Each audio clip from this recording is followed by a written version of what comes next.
Hello my friends and welcome to another Tuesday of tutorial. I am Leonardo Pereznieto and today we will draw a black widow. We begin by sketching the abdomen. We do this with an oval. We draw lightly at first and try to do it loosely, just for practice. Then we draw a half an oval, which is for the thorax and head, which they have it together in one piece. And now we can draw the legs. Remember, they have 8 legs, 4 on each side. I am doing the sketch with a cold erase pencil, a blue one. I use this pencil because I can erase it if I need to make any corrections. Then I will go over it with the regular color pencils, which are more intense. I will move the position of this one. Very good. Once the main sketch is done, I grab the black of the Prismacolor Premiere and go over the line. Then I will fill it in, but not completely.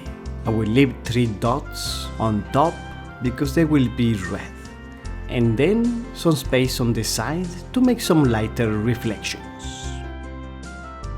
Black widows are pretty calm insects and do not attack humans unless they are in extreme danger, like if you step on them or something like that. Only the female venom is powerful and dangerous, but even then it is not as dangerous as people usually think. For example, I found on Wikipedia that each year about 2,200 people are bitten in the US, but almost all of those are what they call dry bites, which have no poison or very little, and therefore they require no medical treatment.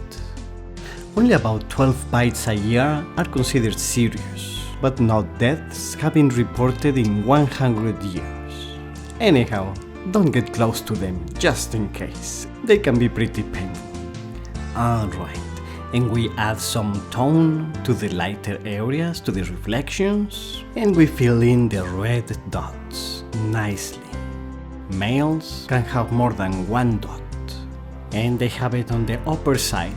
Females usually have 1 red or orange dot on the underside, or they may have 2 or 0 dots. And we are drawing the shadow, which helps a lot with the 3D effect. So this is a male black widow, or should we say a black widower. Their name comes, as you probably know, because the female can eat the male after mating. But this actually usually happens when they are in captivity, like in laboratories. By the way, I will draw a piece of paper to increase the 3D effect. And then I will use graphite powder to rapidly tone the background. But they are not that stupid. The male usually selects a female mate that has already eaten, so that they won't be eaten themselves. And I apply the powder with a chamois. I use a scrap piece of paper as a masking device, so that it doesn't get to the areas that I want to keep clean. With the kneaded eraser, I took off any marks that went further, and then with a white pencil, I can do some reflections. We give it the last touches, and it's ready! If you enjoyed it, please give it a like, share it to your friends, and subscribe to fine art tips. And I will see you on Tuesday.